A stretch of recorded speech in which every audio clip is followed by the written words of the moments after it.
ang tunay na estado ng nag-iisang primetime king of Philippine television na si Coco Martin. Halika, ating pag-usapan kay Putakterang Pinoy.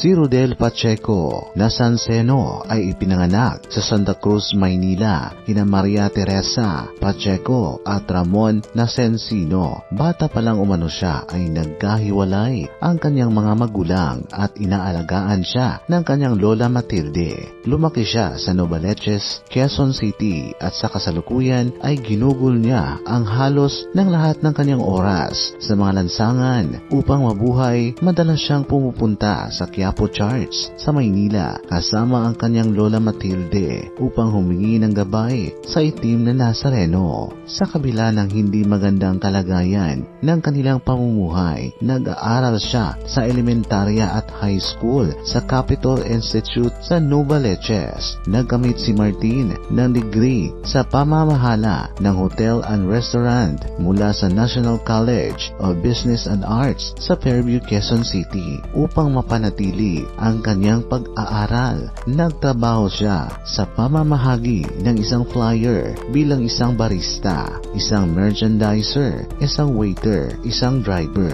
Pagkatapos ng kolehiyo, lumipad siya sa Alberta, Canada kung saan nagtatrabaho siya bilang janitor sa isang bingo parlor. Nangako ang isang biyudang babae na isang Filipino-Canadian na tutulungan umano siya na makakuha ng isang legal na trabaho bilang kasambahay. Ngunit hindi nagtagumpay ang pag-aayos nito. Sa kalaunan ay bumalik si Martin sa trabahong janitorial at pagkatapos ng 9 na buwan, umuwi siya sa Pilipinas. Isa si Coco Martin sa mga celebrities sa Pilipinas na nakakuha ng break sa indie scenes. Ang pangalan sa entablado at orihinal na kombinasyon ng pangalan ng parehong mga awit na si Coco Lee at Ricky Martin o ipinanganak bilang Rodel Nasensino ay tinaguriang The King of Philippine Independent Films. Nakatira siya sa kanyang lola Matilde na itinuring niyang pangalawang ina. Mayroon siyang 5 magkakapatid sa kabuunan na parehong mula sa kanyang biological parents. Sino ang makakaalam na si Mr. Leading Man ay dating OFW o isang overseas Filipino worker na nakabase sa Alberta, Canada. Nagtrabaho siya bilang janitorial para sa housekeeping na nagamit siya sa isang bachelor degree or HRM,